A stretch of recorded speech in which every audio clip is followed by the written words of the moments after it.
Hi everyone, welcome back to the Cider Shed.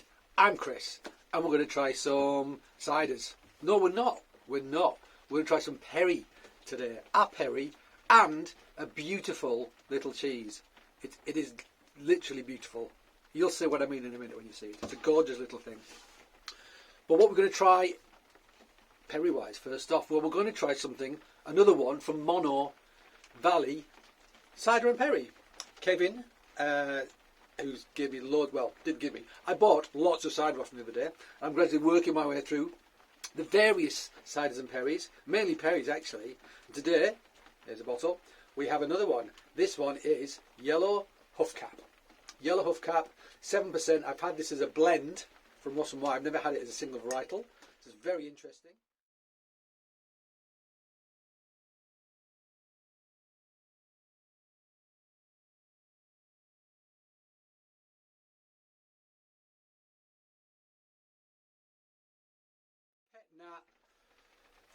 Unfiltered.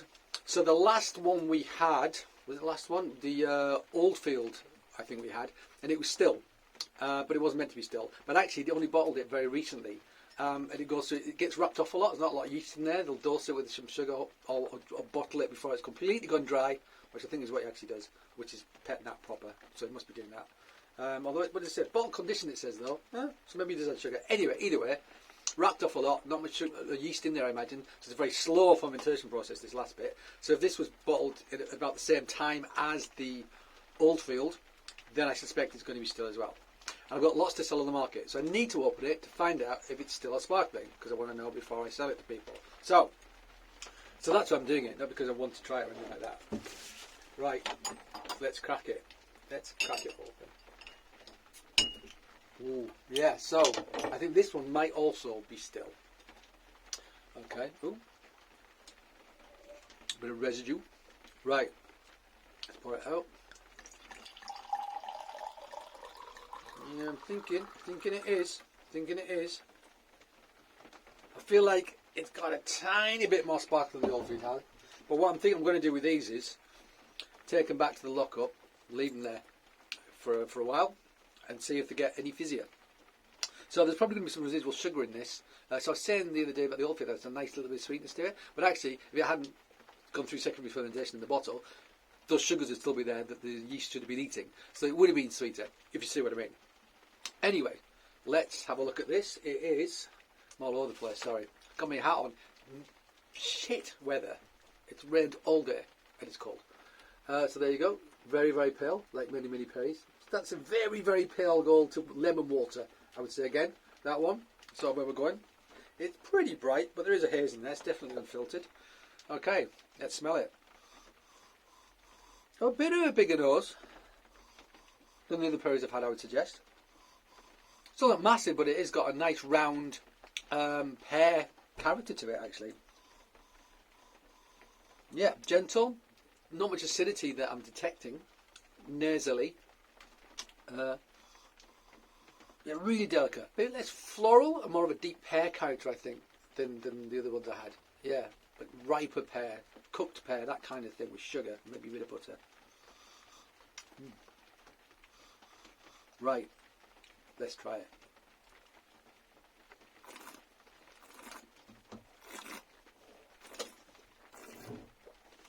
Okay, it says it's medium.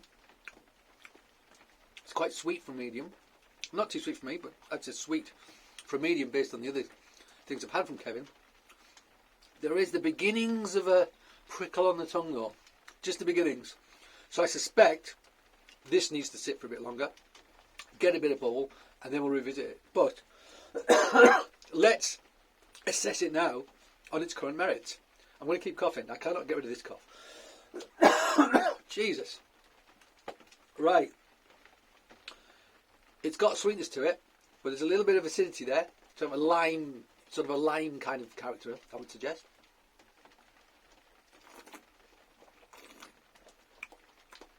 Quite viscous. Oh, yeah, it is lime. It is quite lime, bordering on green gauge, which is what I got in the Oldfield as well. And I loved it. So yeah, this I think perfectly good to drink, but it's sweet. it is quite fat. I think it needs the bubbles, this one, to lighten it on the palate, because it's not flabby because there is acidity. It just feels a little bit cloying on the tongue. I think the bubbles just lift it, just give it a little less skin contact, a bit of prickle, freshen the mouth up a bit. I think it would taste loads better. But the right pear character, that sweetness, is actually balanced by that lime sort of acidity, which is great. So I think this has got loads of potential, and I'm perfectly happy to have however many bottles I've got of it. And it's going to be quite exciting. I'm going to have to get into this, Kevin, and say, how long do you recommend I leave it for? Until we expect it to be sparkling, because then I might be opening another one till that happens, and I'll obviously open it in the shed, and then we can compare it to this. So yeah, I mean, it's pleasing, it's nice, it's good. I'm very aware that this one, it's not the finished article, and like the Oldfield was actually great as it was. It was great still. I loved it. I feel like this could benefit. Doesn't have the acidity, quite the same acidity. It's got a bit more sugar, so I think some of that sugar being fermented out and producing bubbles will give it a lot more balance. But there's loads of potential in it, absolutely. Okay, yeah. So let's have a look at the cheese, shall we? Yes, Chris. All right. Yeah, just starting to feel the prickle. So, what is the cheese? Cheesemonger, 25 years. There is the cheese.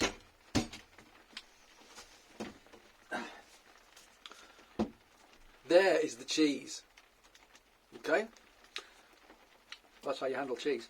Look at that little sucker. Whoa, he's a slippery little devil. Look at that little sucker. I'll tell you what, let's hold it. Let's get rid of that board. That is a sweet chestnut leaf.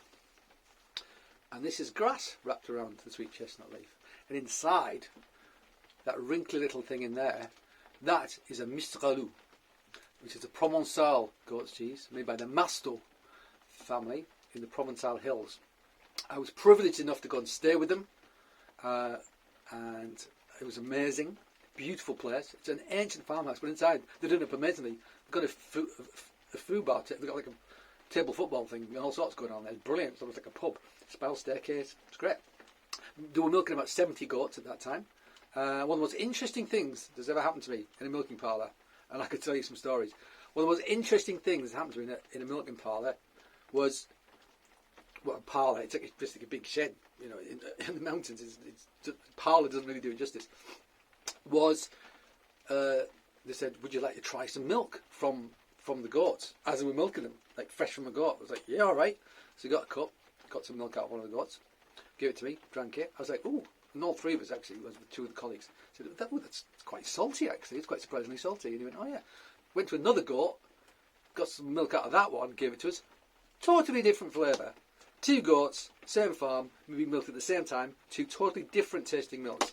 People talk about, variation and terroir and stuff like that. Even the different goats produce different flavoured milks. I mean, that's why making, handmade cheese, unpasteurised cheese, and making it consistently good is really hard because there's so many variables. Anyway, shall we undo this twine, this grass twine? Right, I'm going to cut it with my knife if I can. Try not to knacker the cheese any more than I already have. Hey, there we go.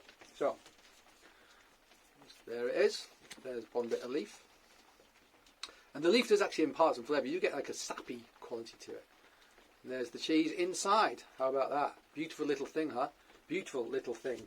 So, let's have a bit. Cut a bit off, just from the corner. There we go. Oh, I think there's a little bit of thyme on top, a little bit of herbs on top there as well. But that's totally valid. I mean, there's lots of like wild herbs growing there. Things like, the garrigue they call it. In the red wines of the region as well. So when people say you can kind of taste like the herbaceousness of the region, like so lavender and thyme and all sorts of amazing various herbs growing all over the place. And goats will eat those sorts of things. Okay, so there it is. Let's try it.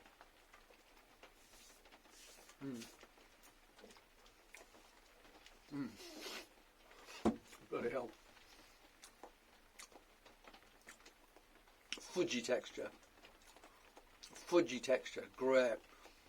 Minimal salt. I mean, right on the edge. You have to salt cheese. This is right on the edge of what is possible, I would say. But really well done. Really well judged. Fudgy, but also light as well. There's an earthy, sappy wood floor, autumnal wood floor character or something as well coming through. And those herbs as well, they're there. And then there's that cream, it's like double cream kind of character in the background as well, beneath it all. And then the mineral goat character as well, all at once. Yeah, it's horrible.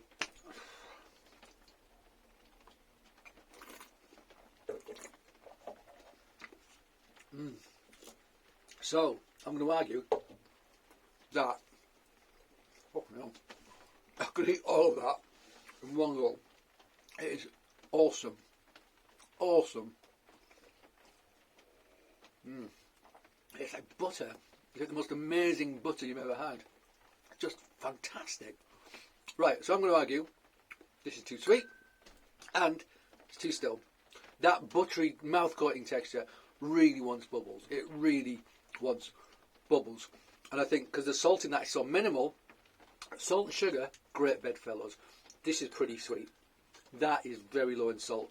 So the sweetness isn't in balance with the salt. And also this is a very low acid cheese as well. So the sweetness, which can also be balanced by acid, sourness, there's also, it's minimal in there. It's not enough to balance the acidity in this as well. So this is kind of swamping that a bit. I can still taste them both, but it shouldn't smother. Ideally it should enhance. The two should be better than the sum of the parts. The whole thing should be better than the sum of the parts. When you get a tasting that really works well. And they're really rare. Most of the time you just want things just to not smother each other and to enjoy yourself. I mean, people talk about pairing so much, but if you've got something in this hand you really like, and something in this hand you really like, how much time can you actually be having? Really. Don't get so hung up on pairing. It's not the be all and end all. However, on this particular occasion, I think this would be better suited with the blue cheese right now, because it needs something with more salt, and that doesn't have it. Okay, so cool. Well, we learned something. That's good. Mistralou, get it from Mon's Cheesemongers. Go online. It's the only place you're going to get it. Go online, get it. If you go to the East Dulwich shop, that's where I got this today. Go and get it. It's just great, and it's not going to be around very much longer. It's the end of the season. Goats and sheep are genuinely milked seasonally, so they're going to dry off. And then you're not going to have any until next spring at some point. So get it while you can. Okay. Cool. That was great. I'm going to pour myself something else actually, which isn't quite as sweet. And I'm going to say thank you for watching, as I always do. And I am going to be back. We've still got several things to try. Got a few new things from Ross and White to try as well now. So, yeah. So, just want to say thank you for listening, watching. I'd like to see you again very soon. Come back. And until then...